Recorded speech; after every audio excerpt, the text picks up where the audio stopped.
हाँ जी, बिस्मिल्लाहिर्रहमानिर्रहीम। अस्सलाम वालेकुम। Welcome to my YouTube channel math with Saba. Class 10 का मैथ कर रहे हैं बच्चों और एक्सरसाइज नंबर 1.1 क्वेश्चन नंबर 2 करेंगे। ठीक है, तो क्वेश्चन नंबर 2 हम पढ़ लेते हैं कि क्या है। क्वेश्चन नंबर 2 है जी, सॉल्व बाय फैक्टराइजेशन। हमने इस क्वेश्चन को फैक्टराइजेशन के साथ सॉल्व करना है, यानी जो भी हमारी वैल्यूज़ इधर दी हुई हैं, जो स्टेटमेंट दिया हुआ है, तो उसके अकॉर्डिंग हमने इसको पहले स्टैंडर्ड फॉर्म में चेंज करना है। और अगर तो ऑलरेडी स्टैंडर्ड फॉर्म में है तो उसको एज इट इज़ ही हम क्वेश्चन को सोल्यूशन की तरफ लेके चले जाएंगे। जैसे ये देखें, फर्स्ट पार्ट है x square minus x minus 20 is equal to 0। ये बनी बनाई स्टैंडर्ड फॉर्म है, इसको हमें अब कुछ करने की ज़रूरत नहीं है। अब हमने जस्ट इसको सोल्यूशन फॉर्म देनी है। 3y square is equal y into y minus 5। तो ये जो है इसको पहले हम स्टैंडर्ड फॉर्म में चेंज करेंगे, फिर सोल्यूशन फॉर्म में चेंज करेंगे। 4 minus 32 x is equal 17 x square. ये भी स्टैंडर्ड फॉर्म नहीं है, इसको पहले स्टैंडर्ड फॉर्म में चेंज करेंगे और उसके बाद सोल्यूशन फॉर्म देंगे। तो बाकी आगे कोई भी स्टैंडर्ड फॉर्म नहीं है जी, तो हमने इसको स्टैंडर्ड फॉर्म में पहले चेंज करना होता है और उसके बाद सोल्यूशन फॉर्म देनी होती है। चलते हैं जी क्वेश्चन के सोल्यूशन की तरफ। पहला क्वेश्चन है हमारे पास, x square minus x minus 20 is equal to 0।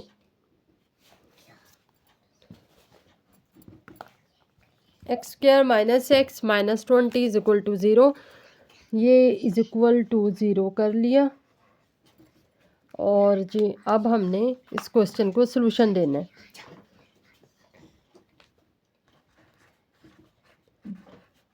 ठीक है बच्चों, पहला स्टेप आपका क्या होना चाहिए कि जो आपकी फर्स्ट वैल्यू है और जो थर्ड वैल्यू है उसको आपस में आपने इस तरीके से मल्टीप्लाई करना है। ये देखें, ये आपको नज़र आ रहा है। आपने फर्स्ट वैल्यू और थर्ड वैल्यू को मल्टीप्लाई कर लिया है। थर्ड वैल्यू हमारे पास 20 है, फर्स्ट वैल्यू हमारे पास 1 है। क्योंकि एक्स स्क्वायर के साथ कोई भी वैल्यू नहीं लिखी हुई तो इट मीन्स कि हमने यहाँ 1 कंसिडर करना है। तो 20 को 1 के साथ मल्टीप्लाई करेंगे, हमारे पास क्या आंसर आ जाएगा 20। यहाँ पे 20 लिख लिया। तो जी क्वेश्चन को स्टैंडर्ड फॉर्म की तरफ है हमने लेके जाना है। स्टैंडर्ड फॉर्म सबसे पहले आप ये देखें कि बनी हुई है या नहीं है। हमारी ये जी पार्ट 1 की बनी बनाई है। 21 ज़ार 20 आ गया है, वो यहाँ पे हमने इधर साइड पे लिख लिया। ठीक है, अब जी हमने क्या करना है कि कोई से दो वैल्यूज़ ऐसी लेनी है जिसको आप मल्टीप्लाई करो तो 20 आ जाए, जिसको आप ऐड कर लो या सब्ट्रैक्ट कर लो तो आपके पास आंसर सेंटर वैल्यू का आना चाहिए। सेंटर वैल्यू में हमारे पास यहाँ पे x है यानी 1 है। x के साथ कोई भी वैल्यू नहीं लिखी हुई तो फिर ये 1 कंसीडर करेंगे हम यहाँ पे, तो 1 बचना चाहिए। हमने क्या लिया जी, इसको अकॉर्डिंग हमने ले लिया 4 और 5। 4 और 5 को मल्टीप्लाई करें तो ये देखें जी 20 बन रहा है, जो कि हमारी साइड वैल्यू को मल्टीप्लाई करने से बना हुआ है आंसर।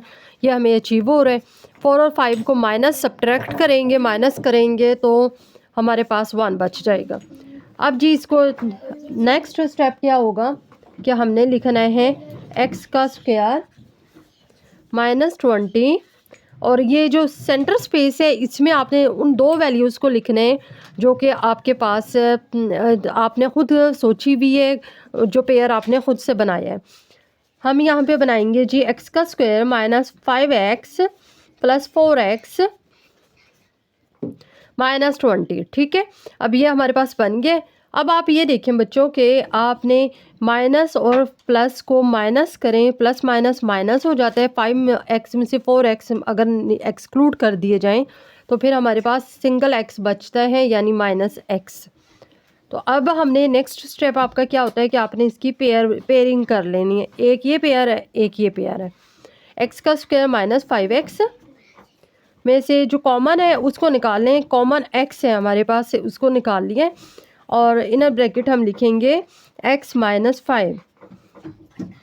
अब हमने सही पेयर बनाया है या नहीं बनाया वो कैसे पता चलेगा? वो ऐसे पता चलेगा कि हम मल्टीप्लाई करके देख लेते हैं। अगर मल्टीप्लाई करने से हमारी वही ऊपर वाली वैल्यू निकल आती है ना, तो इट मीन्स कि हमने जो कॉमन वैल्यू है वो सही निकाल लिया। और अगर हमारी वो ऊपर वाली वैल्यू नहीं निकल रही, इट मीन्स हमें कोई और पेयर बनाना चाहिए, कोई और कॉमन वैल्यू चेक करनी चाहिए कि ऐसी वैल्यू लें जिससे हमारा पेयर बन जाए ऊपर वाला।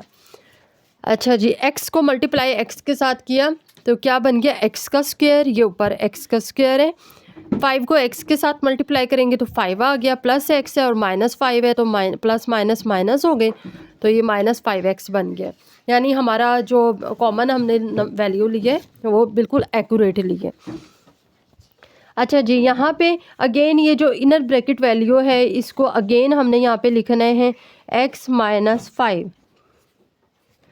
यानी अब कौन सा ऐसी वैल्यू आप लेंगे जिसको आप आउटर ब्रैकेट वैल्यू के रखेंगे तो आपकी ये ऊपर वैल्यू, ये यानी कॉमन ऐसा नंबर लो जिसको मल्टीप्लाई इनर ब्रैकेट वैल्यू से लो, तो फिर आपके ये पास आपका आंसर ये आना चाहिए। तो वो हमने 4 ले लिए।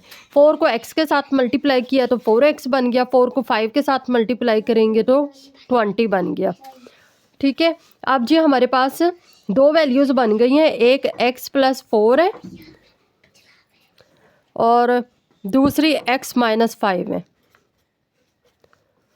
ठीक है, ये जी हमारे पास दो वैल्यूज़ हैं, x + 4 और x + 5। यानी x की वैल्यू हमारी बनी है 4 and -5। That is our final answer. Part number 2 की तरफ चलते हैं। क्वेश्चन लिख लेते हैं बच्चों। x का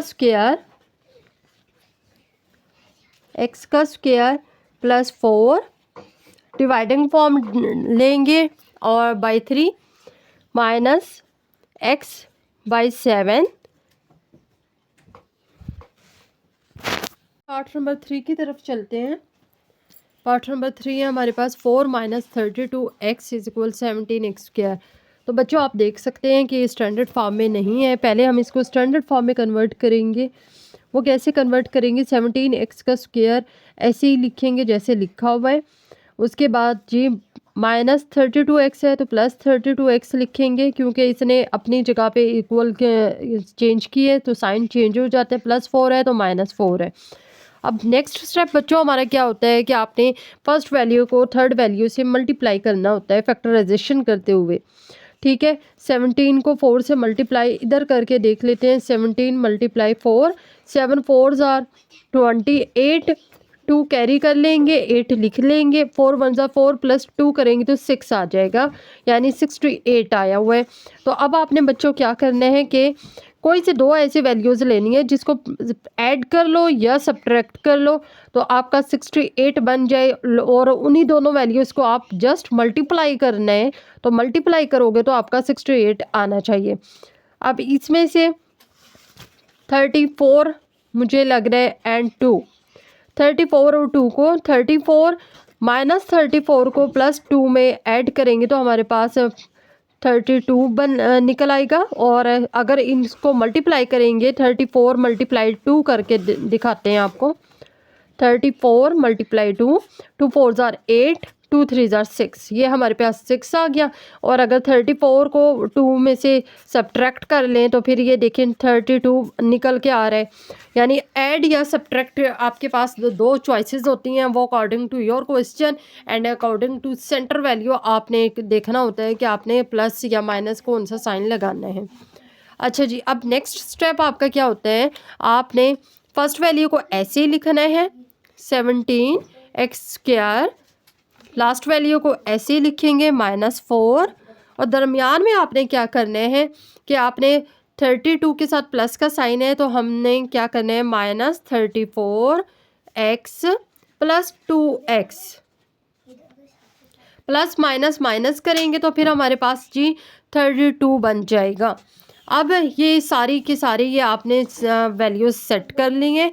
नेक्स्ट स्टेप जी हमारा है कि आपने पेयरिंग कर लेनी है। एक पेयर हमारे पास 17x² - 34x बन गया है। दूसरा पेयर बच्चों हमारे पास बना हुआ है 2x - 4। ठीक है, अब ये जो एक पेयर ये बना हुआ है और एक पेयर ये बना है, तो अब हमने एक पेयर में से देख लेते हैं कि क्या कॉमन है। ऐसा वर्ड ले लो जो कॉमन हो, ठीक है। वो हमारे पास आ गया है जी 17x और यहाँ पे 1x सिंपल आ जाएगा, 1x + 2, ठीक है। अब ये देखो 17x को x के साथ मल्टीप्लाई करेंगे तो हमारे पास 17x का स्क्वायर बन जाएगा। 17 को 2 के साथ मल्टीप्लाई करेंगे तो 34x बन रहा है। यहाँ से भी बच्चों हमने अगेन यही वाला पेयर इधर इनर ब्रैकेट में रख लेंगे, 1 + 2x 1x + 2, ठीक है। अब ये देखो यहाँ पे हमने क्या लिया है, 2 को 1 के साथ 1x के साथ मल्टीप्लाई करेंगे तो हमारे पास 2x आ गया। 2 को 2 के साथ मल्टीप्लाई करेंगे तो 4 आ गया, 2 × 2 = 4, ठीक है। अब एक इनर ब्रैकेट आपके पास वैल्यू है, एक आउटर ब्रैकेट वैल्यू है। दोनों वैल्यूज़ को हम ज़रा लिख लेते हैं, 17x + 2 और दूसरी वैल्यू हमारे पास 1x + 2, ठीक है। x की वैल्यू फाइंड आउट करनी है ना आपने, तो हम क्या लिखेंगे, यहाँ पे x निकला है यहाँ पे 17/2 और यहाँ पे जी x निकला है 1/2, यानी x की वैल्यू हमारे पास इधर लिख लेंगे 17/2 है और 1/2 है, ठीक है।